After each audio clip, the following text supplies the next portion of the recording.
दिल्ली के Apollo hospital में लगातार कुछ अजीबोगरीब से केस आने लगे। उन्हीं में से एक था दीपक जैन का केस। दीपक के केस को देख डॉक्टर्स को यह विश्वास ही नहीं हो रहा था कि हिंदुस्तान की धरती पर भी ऐसा कुछ हो सकता है। उसकी रिपोर्ट्स देख सब डॉक्टर, नर्सेस और कंपाउंडर्स चौंक उठे और उससे दूर भागने लगे, या कह लीजिए उससे दूरी बना ली। जिसके बाद बिना टाइम वेस्ट किए hospital management direct NDMA national disaster management authority को इस ट्रेजेडी के बारे में इन्फॉर्म करती है, जो कि देश की कैपिटल दिल्ली में घट रही थी। देखिए, आज की स्टोरी अगर आप पूरी सुन लेते हो, कुछ तो शायद बीच में ही छोड़कर चले जाएं, लेकिन अगर आप इस खौफनाक और भयंकर स्टोरी को एंड तक सुन लेते हो तो मैं सच बता रहा हूं, आपका कलेजा मुंह में आ जाएगा।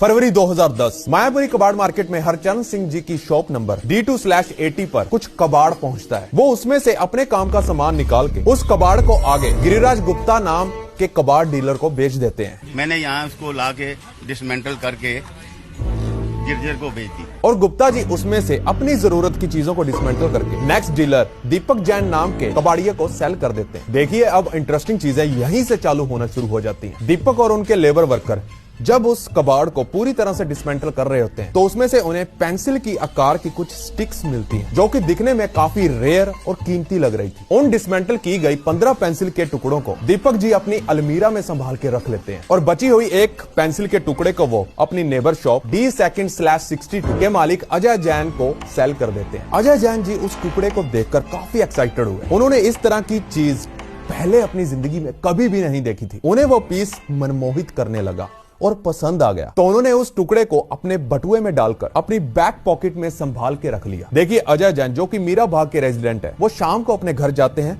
और अगली सुबह वापस अपने काम पे। इसी तरह कुछ दिन बीतते हैं, फिर अचानक उनकी तबीयत खराब होने लगी और उन पर अजीबोगरीब से सिम्टम्स दिखने लगे। जब एक दिन वो सर पर कंघा कर रहे थे तो उनके हाथ में कुछ बाल आए। अचानक ऐसे बालों का झड़ना उनकी समझ से परे था। Diarrhoea, stomach infection, skin burn के अलावा जीभ और फिंगर नेल का कलर नीला पड़ने लगा और धीरे धीरे उनके त्वचा काली पड़ती जा रही थी, साथ साथ झड़ भी रही थी। क्या है, उनके अचानक अपने आप से ही बाल बहुत ज्यादा झड़ने लग गए, साइड स्किन सारी उतरने लग गई, नाखून एकदम काले पड़ गए, शरीर काला पड़ गया। 6 बजे करीब हमारे SHO साहब मायापुरी के यहाँ पहुंचे, उन्होंने आते ही बैरियर लगवाया। और ये सब चीजें सिर्फ उन्हीं के साथ ही नहीं, बल्कि दीपक जैन और उनके लेबर वर्कर्स, उनके साथ भी सेम सिम्टम्स शो होने लगे और कबाड़ मार्केट में लोग अचानक से बीमार पड़ने लगे। इन सिम्टम्स के चलते अजय जैन, दीपक जैन और उनके वर्कर्स गौरव, राजेंद्र प्रसाद, रामजी यादव, राम कलब और उनके नेफ्यू हिमांशु जैन को हॉस्पिटलाइज करवाना पड़ा। अब डॉक्टरों को यह बिल्कुल भी समझ में नहीं आ रहा था कि यह किस तरह की अजीब बीमारी है।